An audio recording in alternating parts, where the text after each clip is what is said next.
Senator Murray will introduce the first witness. Well, thank you again, Mr. Chairman. Thank you, Chairman Alexander, Senator Murray, and distinguished committee members. My name is Ethan Lindenberger, and I'm a senior at Norwalk High School. And my mother is an anti-vax advocate that believes vaccines cause autism, brain damage, and do not benefit the health and safety of society, despite the fact such opinions have been debunked numerous times by the scientific community. I went my entire life without numerous vaccines against diseases such as measles, chickenpox, or even polio. However, in December 2018, I began catching up on my missed immunizations, despite my mother's disapproval, eventually leading to this story and being able to speak here today, and I'm very happy for that, so thank you. I think it's an issue that we overlook. Thank you.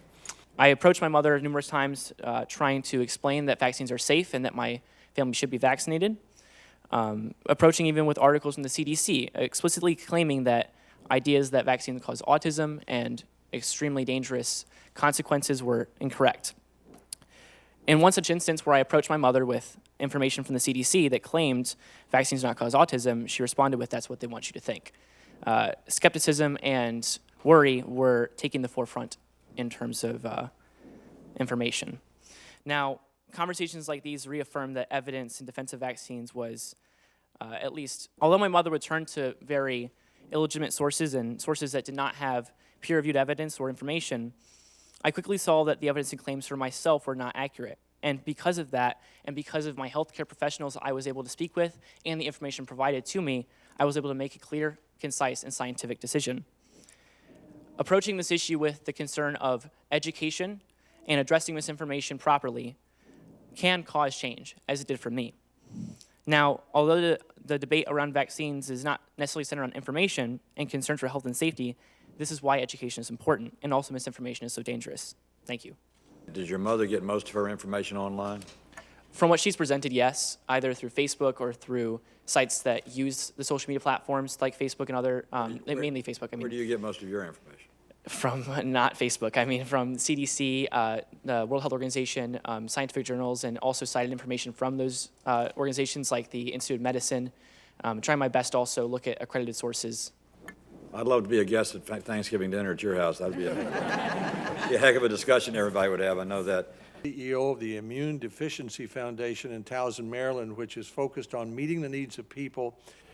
Internet fraudsters who claim that vaccines are not safe are preying on the unfounded fears and daily struggles of parents, and they're creating a public health hazard that is entirely preventable.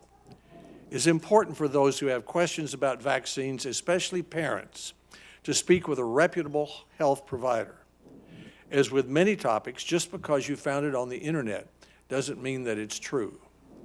Mr. Chairman, as Washington State and several other states grapple with measles outbreaks, this issue could not be more timely. In your opinion, there's no evidence, reputable evidence, that vaccines cause autism? There is absolutely no evidence at this time that vaccines cause autism. Dr. Omer, do you agree with that? Absolutely. Dr. Weissman, do you agree with that? I do. Mr. Boyle, do you agree with that? I do. Mr. Lindenberger? I do.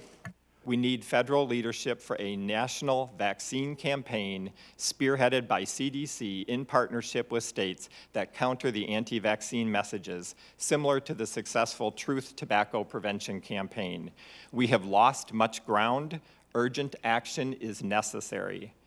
Everyone has a right to live in a community free of vaccine-preventable diseases. To make this a reality, we must continue to invest in and strengthen our public health system. Thank you, Dr. Weissman. Dr. Omer. While recent measles outbreaks have been contained, the frequency and size of these outbreaks have been particularly alarming for those of us who follow these trends. Third thing is, in our country, medical societies like the American Academy of Pediatrics